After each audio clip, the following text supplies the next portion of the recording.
आज हम पढ़ने जा रहे हैं पाठ 12 अमृतवाणी। तो अमृतवाणी इस पाठ का उद्देश्य क्या है? गुरु सम्मान, शुद्ध आचरण व मीठी वाणी के महत्व पर बल देना। तो यहाँ पर हम अपने गुरुओं के सम्मान, शुद्ध आचरण और मीठी वाणी पर बल देंगे। इस छोटे से गुरु वचन। पाठ प्रवेश। कबीर की साखियाँ अमृतवाणी है। तो जो कबीर की साखियाँ है वही अमृतवाणी है। इन्हें यदि चरित्र में ढाल दिया जाए तो जीवन सफल हो जाता है। गुरु महिमा, सज्जनता के लक्षण, सच्ची भक्ति क्या है?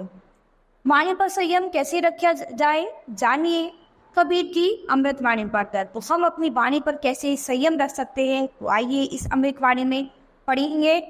गुरु गोविंद दो खड़े, काकी नाग पाए, बलिहरि गुरु आपने, जिन गोविंद दिया मिलाए। तो क्या है? गुरु गोविंद जो है वो हम सभी सिखों के गुरु है। तो क्या है? गुरु गोविंद जी से मिलाए दियो, और इससे ज़्यादा हमें कुछ नहीं चाहिए। गुरु कुमार शीश कुंभ है, गाड़ी गाड़ी काड़े खूद, अंतर हाथ सहार दे, बाहर बाहे चोट। तो क्या है? हम अगर वो सहारा दें तो हमारे अंदर की चोट तो क्या, बाहर की चोट भी खत्म हो जाएंगी। साधु ऐसा चाहिए जैसा सुभाए, सार सार को गाही रहे, फूता दे उड़ाए।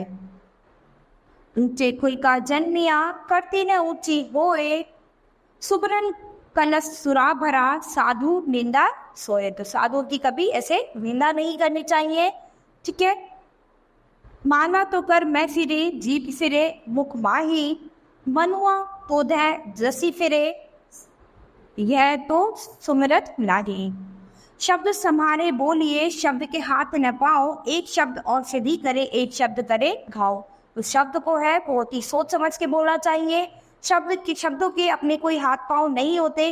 अगर अच्छे शब्द होते हैं तो वो एक औषधि के समान होते हैं, और बुरे शब्द जो होते हैं वो घाव के समान होते हैं।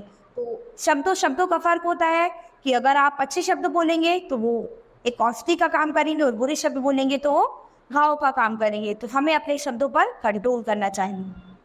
करता था क्यों रहा, अब करी क्यों पछताए, बावे पेड़ बबूल का, आम कहाते खाए।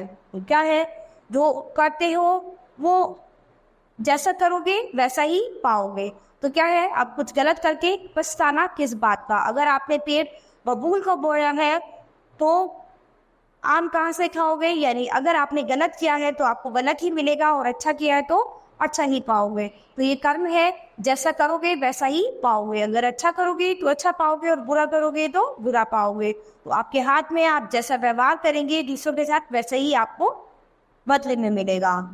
न्याय धोए क्या हुआ, जो मन मैल न जाए, मीन सदा जल में रहे, धोए बास न जाए। तो क्या है? नहाने धोने से क्या फायदा?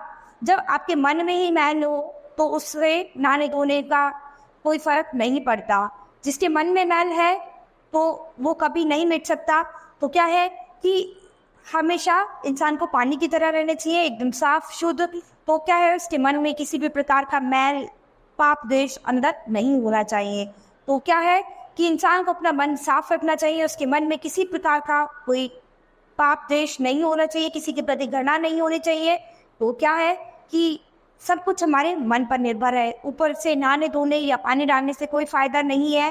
किसी चीज़ को अपने मन से साफ रहना चाहिए। इंसान को अपने मन से साफ रहना चाहिए। अगर उसका मन साफ है तो सब कुछ साफ है।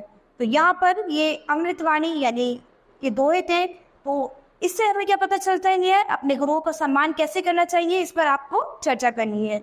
तो यहाँ पर ये कबीरदास जी के दोहे हैं जिनको हमने पढ़ा है। तो इसमें हमने क्या जाना कि अपने गुरु का सम्मान कैसे करना चाहिए, सच्ची वाणी क्या है, अपनी वाणी पर संयम हम किस तरह से रख सकते हैं। तो इन दोहों में हमने इस बारे में पढ़ा है। तो बच्चों, ये पाठ हमारे नए खत्म होता है। अब हम अपनी नई क्लास में मिलेंगे अपने नए पाठ के साथ। धन्यवाद।